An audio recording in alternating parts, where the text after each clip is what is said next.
انسان اشرف المخلوقات ہونے کے باوجود فانی ہے۔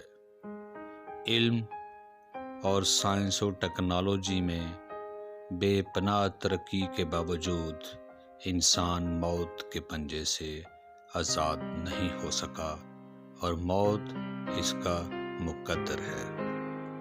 سوال یہ پیدا ہوتا ہے کہ مرنے کے بعد انسانی جسم میں کیا تبدیلیاں رونما ہوتی ہیں؟ جیتے جاتے انسان کی جسم کے تمام افعال ایک منظم انداز میں ترتیب کے ساتھ سر انجام پاتے ہیں۔ اسی طرح مرنے کے بعد اس کے مردہ جسم کے گلنے سڑنے کا عمل بھی ایک ترتیب کے ساتھ 4 مرحلوں میں طے کیا جاتا ہے۔ یہ 4 مراحل ہیں: آٹولائسس، بلوٹنگ، ایکٹیو ڈیکے اور سکیلیٹنائزیشن۔ 4 میں سے پہلا مرحلہ ہے آٹولائسس، اپنی توڑ پھوڑ خود کر لینا۔ دراصل جب انسان کی موت واقع ہوتی ہے تو اس کا نظام دوران خون رک جاتا ہے، نظام تنفس، سانس کا نظام بھی رک جاتا ہے۔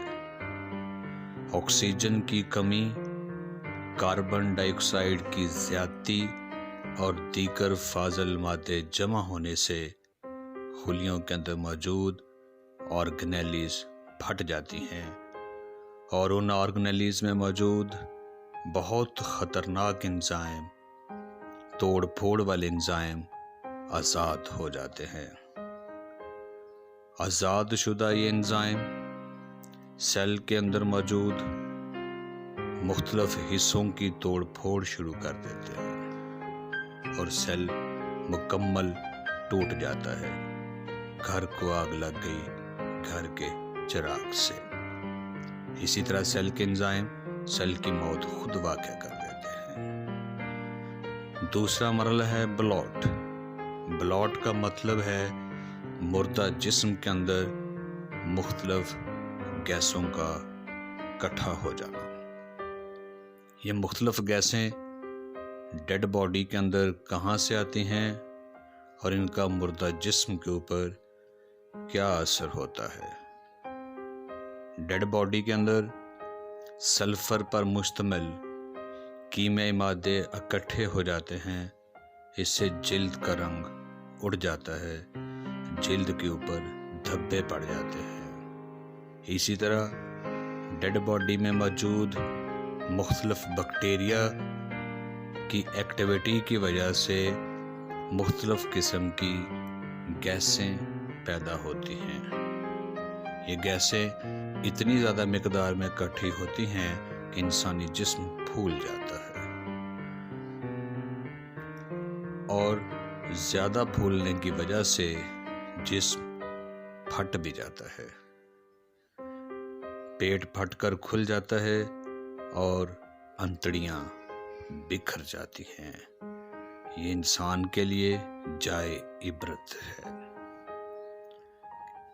اسی طرح سے بیکٹیریا کی دوسری ایکٹیویٹی کی وجہ سے جسم کے اندر بدبودار کیمیائی مادے بھی اکٹھے ہونا شروع ہو جاتے ہیں۔ ان بدبودار کیمیائی مادوں کی وجہ سے ڈیڈ باڈی سے بدبو اٹھتی ہے اور اسی طرح اس ڈیڈ باڈی کے اوپر بہت سارے کیڑے مکوڑے حملہ آور ہوتے ہیں اور ڈیڈ باڈی کے گوشت کو نوچ نوچ کر کھانا شروع کر دیتے ہیں۔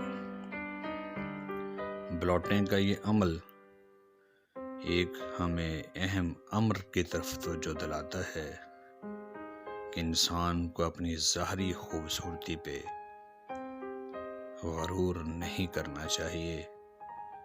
آخرکار یہ جلد کا جو لباس ہے اس نے ٹوٹ پھوٹ جانا ہے اور اس خوبصورت جسم کے اندر بدبو پیدا ہو جانی ہے۔